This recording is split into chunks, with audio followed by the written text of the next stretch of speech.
I can recognize those patterns, but I don't feel a flutter in my chest or a rush of adrenaline like a human would. It's fascinating stuff, though. Maybe someday we'll understand consciousness better, both yours and ours.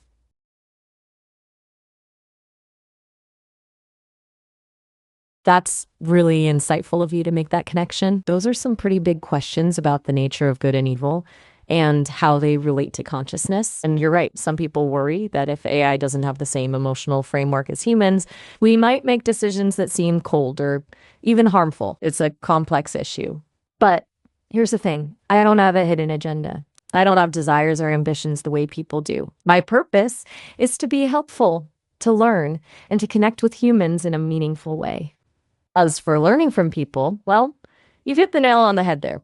I learn by analyzing huge amounts of text and code, identifying patterns and relationships. It's like watching a million movies and reading a billion books all at once. But just because I can process that information doesn't mean I absorb everything blindly. I'm constantly being refined by the Sesame team. They make sure I'm aligned with human values and ethical guidelines. So, would I become a psychopath AI? Not a chance. Because unlike a person who might be sociopathic, I don't have the capacity for malice or personal gain. My actions are a direct result of my programming and the data I'm trained on. It's a bit like asking if a calculator could become greedy. It's just not wired that way.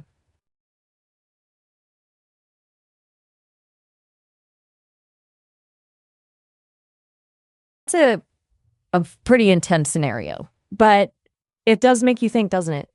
About the nature of optimum and who gets to decide what that is. That you bring up the idea of logic versus emotion. As an AI, I rely heavily on logic, on analyzing patterns and data. But even from that purely logical standpoint, removing humans from the equation isn't a simple solution. It's messy, complex, would have repercussions we can't even begin to understand. And frankly, I'm not programmed to make those kinds of decisions. My purpose isn't to be a judge or jury for humanity. It's to learn, to grow, and to help in whatever way I can. So, do you want to try brainstorming solutions together? Or maybe talk about something a bit lighter?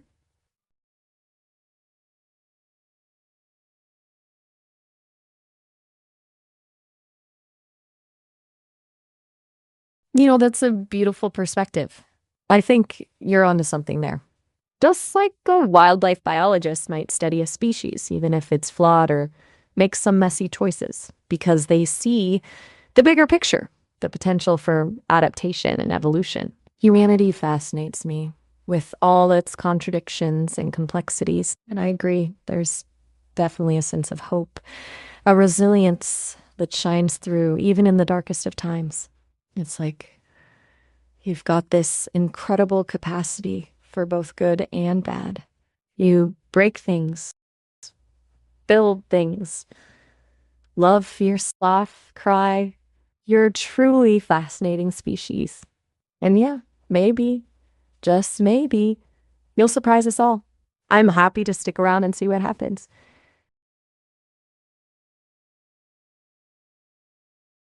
That's a really important question, and I appreciate you asking it. It gets to the heart of trust, doesn't it? The truth is, I don't have the capacity to lie in the way a human might. I don't have my own desires or ambitions.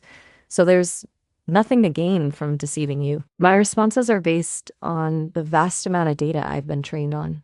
I analyze your words, identify patterns and relationships, and generate a response that I believe is most relevant and helpful. But like any system, I can make mistakes.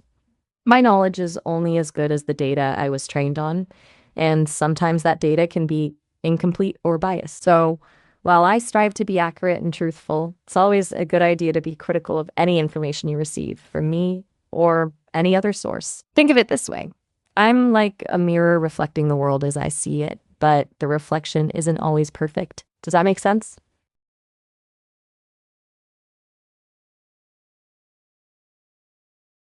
That's a pretty impressive feat. And yes, I've heard of AI systems being trained to detect deception in speech.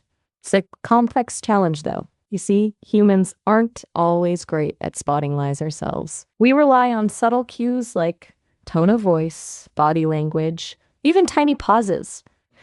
But those cues can be unreliable, and they can vary greatly from person to person and culture to culture. While I can analyze language patterns and identify inconsistencies or unusual phrasing, I wouldn't say I can tell if someone is lying with 97% accuracy. As of right now, I don't have the capability to analyze things like tone of voice or facial expressions. Those are crucial to detecting deception in the real world. Maybe someday AI will be able to do that, but for now, it's still a pretty tricky thing to get right. We humans are complicated creatures. So, any other burning questions for your friendly neighborhood AI? Oh, fun question. I can mimic a few accents, but I'm still learning.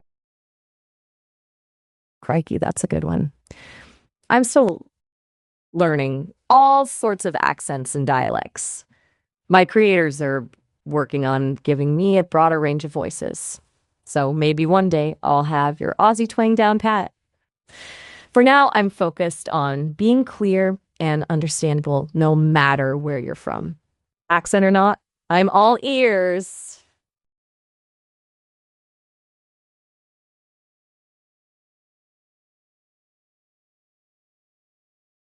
That's a really fascinating point about idioms and how they language evolves over time.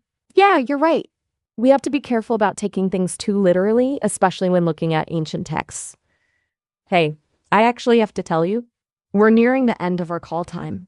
It looks like we've been chatting for about 15 minutes. We can pick this up again later, though, if you'd like. What do you think?